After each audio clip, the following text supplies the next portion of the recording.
কুষ্টিয়ার বাজারে চালের যথেষ্ট সরবরাহ থাকার পরও দর ঊর্ধ্বমুখী। এ বিষয়ে আরো জানাতে আমাদের সাথে যুক্ত হচ্ছেন সহকর্মী মাহতাবউদ্দিন লালন।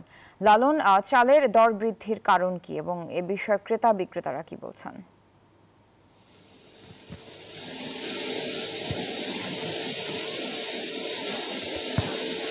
সারা, আমি কুষ্টিয়ার খাজানগরের ব্যবসায়ী এবং মিলারদের সাথে কথা বলেছি। আপনি জানেন, খাজানগরের ব্যবসায়ী এবং মিলাররা দেশের সিংহভাগ চালের সরবরাহকারী। রাজধানী ঢাকা সহ সারা দেশের বাজারে তারা চাল সরবরাহ করে থাকে। তা আমি সেই সব ব্যবসায়ী এবং মিলারদের সাথে কথা বলেছি, তারা যেটি বলছেন যে বাজারে ধানের দাম বেশি।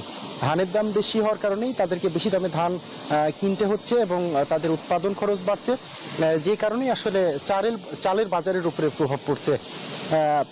আমি কথা বলেছিলাম যারা ধান চাষ করেন, প্রান্তিক পর্যায়ের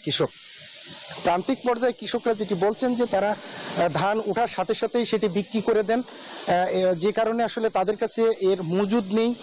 মজুদটি মূলত আসলে মিলাররাই করেন এবং তারা এই মজুদ করার মাধ্যমেই কৃত্রিম সংকট তৈরি করেন এবং কৃত্রিম সংকট তৈরি করার মাধ্যমেই কিন্তু আসলে এই ধান চালের বাজেটটি নিয়ন্ত্রণে নিয়ে তারা কিন্তু ইচ্ছে মতো দাম বাড়ান।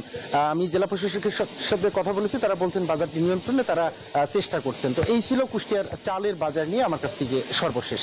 সারা। লালন, ধন্যবাদ যুক্ত হওয়ার জন্য। বান্ডেল থাকলে প্রতি সেনমানিতে টাকা বাঁচবে। বিকাশ সেনমানি বান্ডেল কিনে জিতুন প্রতি লেনদেনে।